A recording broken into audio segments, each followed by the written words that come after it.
Sports Illustrated swimsuit issue. We've got how many pages for this? 16, 18? Look at the body in this one, that suit. Well, let's keep going. It's late November. That's sexy. And after nearly a year of planning, I love this. packing, primping, and shooting, it all comes down to photo selection. People will love this picture. Okay, one more down.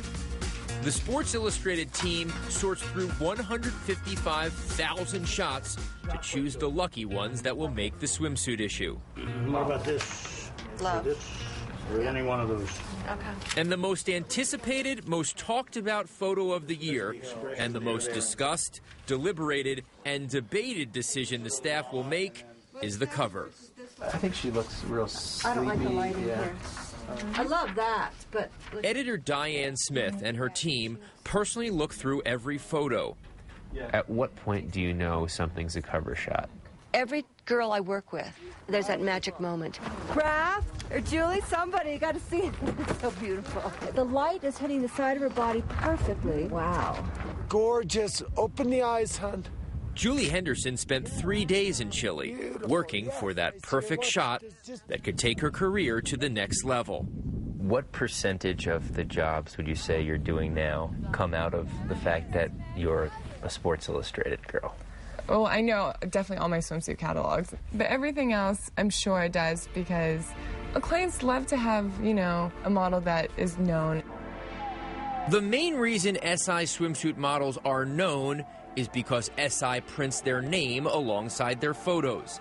That may be a common practice today, but in 1965, it was revolutionary. And original editor Julie Campbell used it to her advantage. It was the managing editor's edict, I think, to identify the players that are on the cover. Why don't you identify the model that's on the cover? I offered less money because the girls that I used were not names yet. What would a model get paid as a day rate?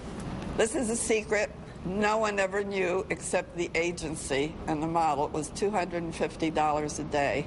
And how many times did you call up someone and they said, that's ridiculous, the model will not be in Sports Illustrated? Never. Why did no one deny you?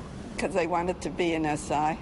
There are certain things that you do that you are paid very little for, but those are the jobs that you really want, and those are the jobs that ultimately make you the most money from other companies.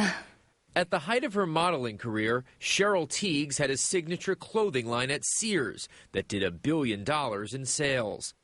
Oh, so right next to her. Today, she is the spokesperson for Cambria Inc., a company that makes natural quartz countertops.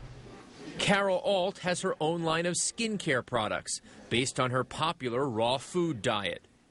How did you go from Carol Alt model to Carol Alt entrepreneur? Necessity.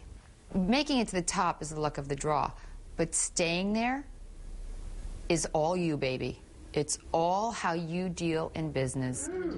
And no other swimsuit veteran has done better in business than Kathy Ireland, who appeared in the magazine for 13 straight years, longer than any model to date.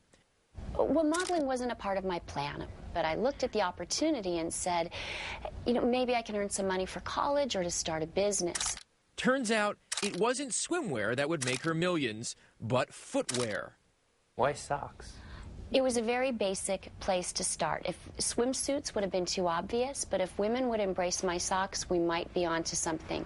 If something is $1.4 billion in annual sales, then Ireland was right.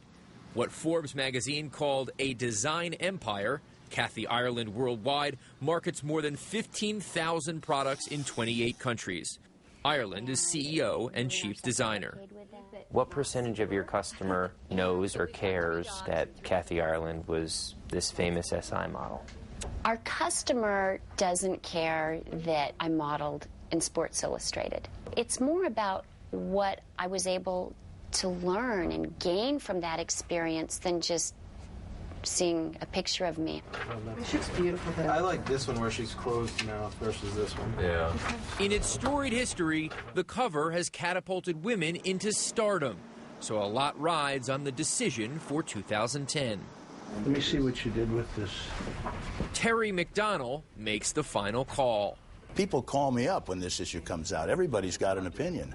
If it's too risque, I might hear from this wholesaler. You know, if it's a little bit too racy, I might hear from the Library Association. I mean, a lot of things can happen there. So can you fail? Completely. We're just trying to figure out something different than past years. Is this the most pressure during the year that you feel for a cover? No. No. This is probably the most fun. Fun for McDonnell, but nerve-wracking for the models, who won't find out if they got it until the night before it hits the newsstand. Sports Illustrated was always my goal from the beginning of modeling. I mean, let's face it, there are a million beautiful girls. There are a million girls with amazing personalities. But when SI picks you, you know, it says this girl's here and she's here to stay. What happens if you get the cover? You think Brooklyn Decker has a 1 in 18 chance of making the cover. She was just out of high school when she first appeared in SI in 2006. How often do you think about the cover? Fairly often, honestly. I think as soon as you have the privilege to be in Sports Illustrated, your goals get higher. I try not to think about it, you know, I try to force myself not to think about getting the cover and what it could possibly do for me. It's my #1 goal in this business is to hopefully get a cover one day. And she got it. Less than 24 hours before the issue hits the newsstands, Brooklyn Decker finds out she's on the cover. Wow! Oh my goodness. I got the cover. Model Julie Henderson may not have made the cover of the issue, but she does grace the cover of the 2010 calendar and has a full spread inside the magazine. Also inside, swimsuits from designer Lisa Curran. And Margaret Maggard's body beads make it 4 years in a row. But the day belongs to the cover girl. You said this was a goal, and now it's here, huh? I know, I have to set new goals. I don't even know what I'm going to do. This was it for me. This is like my career goal. I'm going to just enjoy the whirlwind that is the cover of Sports Illustrated right now. Yeah, I'm very excited. For 46 years, the Sports Illustrated swimsuit issue has been a goldmine for its brand and parent company, Time Inc. But as magazines give way to the internet due to the speed of information, can this single issue, still grounded in the printed page, make enough money on the newsstand to justify big-budget shoots and costly travel? That's for people in a different type of suit to decide.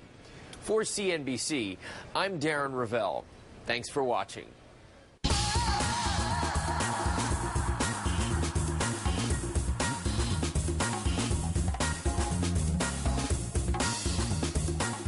When CNBC came to me with the idea of doing a documentary on the baby boomers, I thought it was a perfect